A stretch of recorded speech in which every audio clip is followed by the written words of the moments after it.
Hello बच्चों, तो आज मैं आपका बायोलॉजी में फिर से आप लोगों को लेक्चर नंबर 2 जेनेटिक्स का मैं लेकर आ गया हूँ। जेनेटिक्स में हम लोगों ने क्या पढ़ा था, थोड़ा सा मैं जल्दी से रिपीट कर देता हूँ, उसके बाद हम लोग आगे पढ़ेंगे, है ना। आप लोगों को मैंने आप लोगों को पढ़ाया था कि जेनेटिक्स होता क्या है।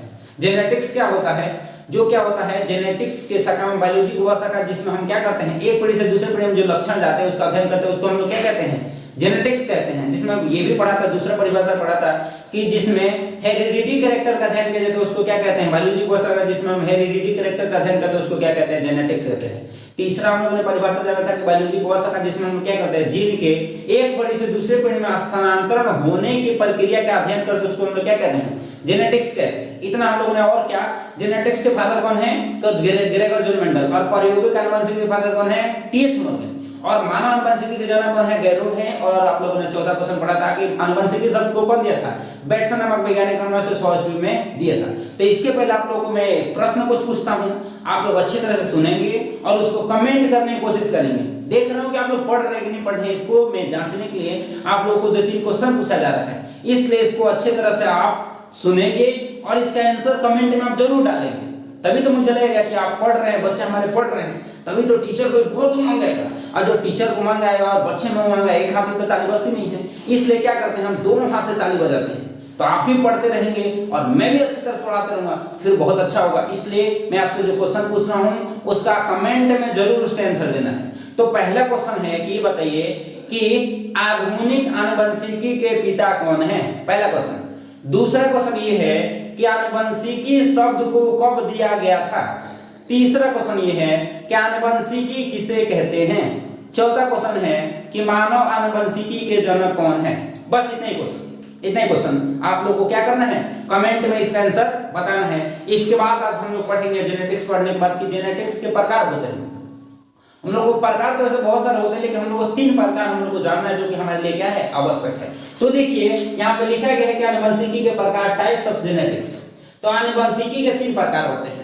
आनुवंशिकी के कितने प्रकार होते हैं, 3। पहला दिया गया है ट्रांसमिशन जेनेटिक्स, दूसरा दिया गया है मॉलिक्यूलर जेनेटिक्स, तीसरा दिया गया है पॉपुलेशन जेनेटिक्स। आप लोगों को सारे बहुत ध्यान से देखना है क्योंकि ये सारे बहुत ज्यादा इंपॉर्टेंट है। ये पहला है कि ट्रांसमिशन जेनेटिक्स, नाम में लिखा है ट्रांसमिशन, मतलब इसका हिंदी में बताना चाहूँ तो आप ध्यान से लिख लेंगे, अपने नोट्स में लिख लेंगे। तो कि ट्रांसमिशन जेनेटिक्स का हिंदी होता है संचरण आनुवंशिकी, संचरण आनुवंशिकी। दूसरे का होता है आणविक आनुवंशिकी, मॉलिक्यूलर जेनेटिक्स का होता है आणविक आनुवंशिकी। तीसरा है पॉपुलेशन जेनेटिक्स, जनसंख्या आनुवंशिकी। ये तीनों याद रखना है। पहला नाम से क्लियर, ट्रांसमिशन मतलब क्या करना, ट्रांसमिशन मतलब स्थानांतरण होना, मतलब ट्रांसफर होना। ट्रांसमिशन मतलब ट्रांसफर होता है। कहने का मतलब सुनिए कि जेनेटिक्स के इस शाखा में हम जीन के एक पीढ़ी से दूसरे पीढ़ी में जो स्थानांतरण होने की प्रक्रिया रहता है उसका अध्ययन करते हैं, उसको हम लोग क्या कहते हैं, ट्रांसमिशन जेनेटिक्स कहते हैं।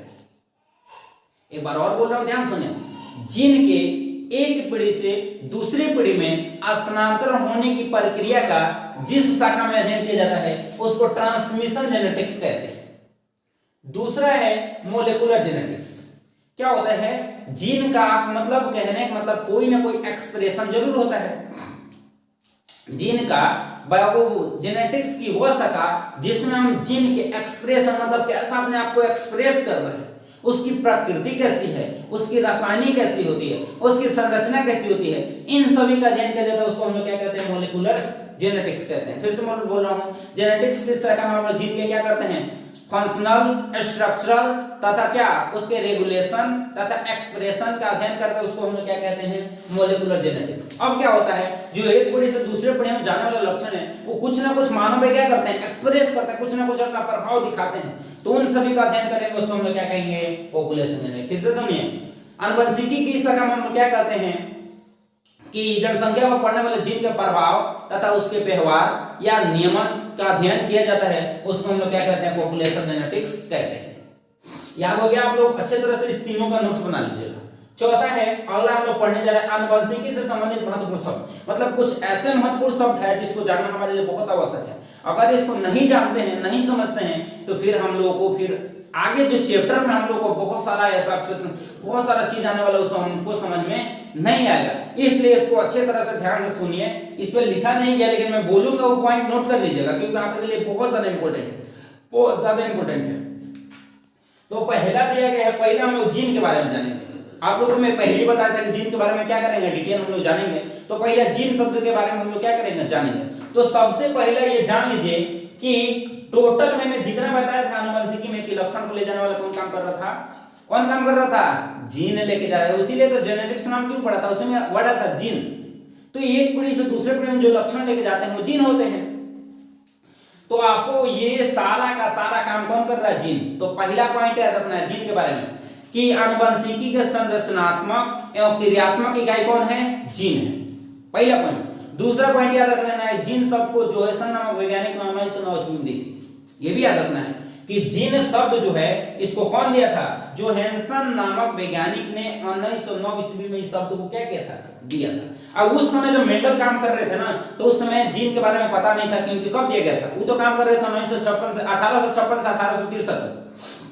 लेकिन हम लोग को 1909 ईस्वी में जीन शब्द को मिला था, जो कि जोहानसन वैज्ञानिक देते। उस समय मेंडल के लिए कारक शब्द था। मेंडल के लिए कैसा शब्द था, कारक शब्द था। तो इस बात को याद रखने में 3-4 पॉइंट बता रहा हूं। पहला पॉइंट में बताया कि आनुवंशिकी के संरचनात्मक एवं क्रियात्मक इकाई कौन होता है, जीन होता है। दूसरा पॉइंट कि मेंडल के लिए जीन क्या था, कारक था। उस शब्द को उन्होंने क्या बोलते थे, कारक। तीसरा पॉइंट, जीन शब्द को कौन दिया था, जोहानसन नामक वैज्ञानिक ने 1909 ईस्वी में दी थी। चौथा पॉइंट आप लोगों के लिए याद रखना है कि इसकी प्रकृति अम्लीय होती है। इसकी प्रकृति कैसी होती है, अम्लीय। पांचवा पॉइंट याद रखना है कि ये सामान्यतः जीन का एक छोटा सा टुकड़ा होता है। कैसा टुकड़ा होता है, जीन का एक छोटा सा टुकड़ा होता है। छठवां पॉइंट याद रखना है कि ये क्रोमोसोम के ऊपर एक क्रम में सजे होते हैं। क्रोमोसोम के ऊपर एक क्रम में सजे होते हैं। अगला पॉइंट याद रखना है कि ये इस पर ऋणात्मक आवेश होता है। इस पर कैसा आवेश होता है, ऋणात्मक। और इसकी संख्या सभी जीवों में फिक्स होती है। अगला, इसकी संख्या सभी जीवों में क्या होती है, फिक्स होती है। और आपको याद रखना है, देखिए मैं सारा पॉइंट लिख लिख के मैं बता रहा हूं। देखिए सारा पॉइंट क्या कर रहा हूं, लिख लिख के बता रहा हूं। पहले तो पॉइंट याद रखना था आप लोगों को क्या, कि आनुवंशिकी का संरचनात्मक क्रियात्मक इकाई कौन होता है, जीन। अगला क्या, ये मेंडल के लिए क्या था, कारक था। अगला पॉइंट रखना, इसको कौन दिया था, जोहानसन नामक वैज्ञानिक ने 1909 ईस्वी में दिए थे। इस पर प्रकृति कैसा होता है, अम्लीय प्रकृति का होता है। इस पर चार्ज कैसे होते हैं, आवेश। आवेश कैसा होता है, इस पे कैसा होता है, ऋणात्मक। इस पर आवेश कैसा होता है, ऋणात्मक होता है। ये भी याद रखना है। ये डीएनए का छोटा सा टुकड़ा होता है। ये क्या होता है, डीएनए का एक छोटा सा क्या होता है, टुकड़ा होता है। छोटा सा टुकड़ा होता है। और इसकी संख्या सभी जीवों में फिक्स होती है। इसकी संख्या सभी जीवों में क्या होती है, इसकी संख्या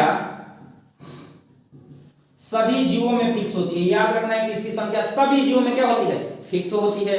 अगला, ये किसी भी जीव में अगर इसकी कमी होती है या बढ़ोतरी होती है तो किसी भी जीव के संरचनात्मक एवं क्रियात्मक इकाई में परिवर्तन ला देता है। मतलब जीन में अगर गड़बड़ी होता है ना, जीन में अगर बढ़ भी जाए घट भी जाए, तभी मानव के लिए क्या कर सकता है, प्रॉब्लम खड़ा कर सकता है। मतलब उसमें भी सारा का सारा स्ट्रक्चर, कार्य करने की क्षमता, सारा का सारा क्या हो जाएगा, प्रॉब्लम हो जाएगा। अगला याद रखना है, ये क्रोमोसोम के ऊपर एक क्रम में सजे होते हैं। क्रोमोसोम के ऊपर कैसे सजे होते हैं जी, एक लाइन बाय लाइन क्या होते हैं, सजे होते हैं। अगले याद रखना है कि इसका एक्सप्रेशन कैसे करता है, तो ये एक्सप्रेशन करता है, आपको देखिए यहां पे लिखे हैं टी और टी, दोनों कैपिटल भी हो सकता है या कैपिटल या स्मॉल। इसका संकेत मैं बता रहा हूं, संकेत, सूचक, या इसको दोनों स्मॉल भी हो सकता है। जीन को कैसे सूचित करते हैं, हमेशा जीन को ऐसे देखिए, कैपिटल टी सा। और ये भी याद रखना है, किसी भी लक्षण को सूचित करना है तो एक जोड़े जीन करता है। कौन सा जी, किसी भी लक्षण को बताना है तो उसके लिए एक जोड़े जीन उस लक्षण को क्या करते हैं, निर्धारित। इसीलिए हमेशा ये जोड़ा में रहता है। देखिए दोनों कैपिटल में है टी, यहाँ पे कैपिटल और स्मॉल है, और यहाँ पे दोनों क्या है, स्मॉल टी है। कहने का मतलब, इसको सूचक को बताया कौन था, ये कौन दिए थे, तो याद रखिएगा टीएच मॉर्गन। इस सूचक को कौन दिए थे, टीएच मॉर्गन। एक बात आप लोगों से और प्रश्न में पूछना चाहूंगा कि जीन के सूचक को तो कौन बताए थे, मैं टीएच मॉर्गन बताए थे। मेंडल का एक और काम क्या है, आप कमेंट में इसको तुरंत आंसर दीजिए कि मेंडल का, टीएच मॉर्गन का एक और काम क्या है।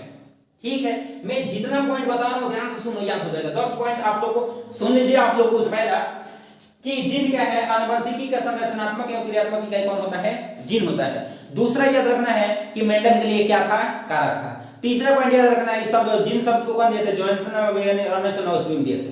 चौथा पॉइंट याद रखना है, इस पर अम्लीय प्रकृति होता है। पांचवा पॉइंट याद रखना है, इस पर ऋणात्मक आवेश होता है। छठवां पॉइंट याद रखना है, डीएनए का एक छोटा टुकड़ा होता है। सातवां पॉइंट याद रखना है, क्रोमोसोम के ऊपर एक क्रम में सजे होते हैं। आठवां पॉइंट आप लोग को याद रखना है कि इसकी संख्या सभी जीवों में फिक्स होती है। नौवां पॉइंट याद रखना है, इसकी संख्या में किसी प्रकार का गड़बड़ी होता है तो किसी भी जीव के संरचनात्मक या क्रियात्मक इकाई में क्या लग सकते हैं, परिवर्तन ला सकते हैं। 10वां पॉइंट आप लोग को ये है कि आप लोग याद रखना है, इसके सूचक कैसे करते हैं, दोनों कैपिटल टी से कर सकते हैं या कैपिटल या स्मॉल से कर सकते हैं या दोनों स्मॉल से हम लोग कर सकते हैं। जो इसके संकेत के बारे में कौन बताया था, टीएच मॉर्गन नामक वैज्ञानिक ने बताया था। आप लोगों से एक प्रश्न मैंने पूछा था कि आप लोगों को ये टीएच मॉर्गन का एक और कार्य क्या करिए बताइए। इसलिए इस क्वेश्चन इसको सारे पॉइंट जितने सारे बुक में पूछते रह जाएंगे, ये सारा जितना भी बहुत सारा बुक रेफरेंस करके आप लोगों को इस सारा पॉइंट पढ़ाया जाता है। इसलिए सारे पॉइंट को आप लोग नोट डाउन करके रखेंगे, इसके आगे हम लोग कल पढ़ेंगे। लेकिन एक बात याद रखेंगे कि आप लोग घर पे मेहनत करते रहना है। बोला गया जिंदगी में जी जलाने से जिंदगी रोशन हो जाती है। अगर जिंदगी में जी जलाते हैं तो जिंदगी कैसे हो जाएगी, रोशन हो जाएगी। अगर नहीं पढ़ते तो फिर अच्छा नहीं होगा। बोला गया जीतने वाले कोई अलग काम नहीं करते, बल्कि वही काम अलग ढंग से अलग तरीके से करते हैं। अगर आप भी अगर वही काम अलग ढंग से करेंगे ना, अलग तरीके से करेंगे ना, तब बिल्कुल सफलता आपको मिलेगी। तो जी हाँ दोस्तों, आप लोग पढ़ते रहिए। आप लोगों को मेरे तरफ से फुल सपोर्ट है। आप लोग मेरा सपोर्ट कीजिए। मेरे वीडियो को क्या करिए, लाइक करिए, मेरे वीडियो को शेयर कीजिए, मेरे चैनल को क्या करिए, सब्सक्राइब करिए। आप लोग का सपोर्ट रहेगा तो फिर मैं भी आपका पूरा सपोर्ट करूंगा। फिर इसके आगे हम लोग पढ़ते हैं कल। That's all. जय हिंद दोस्तों।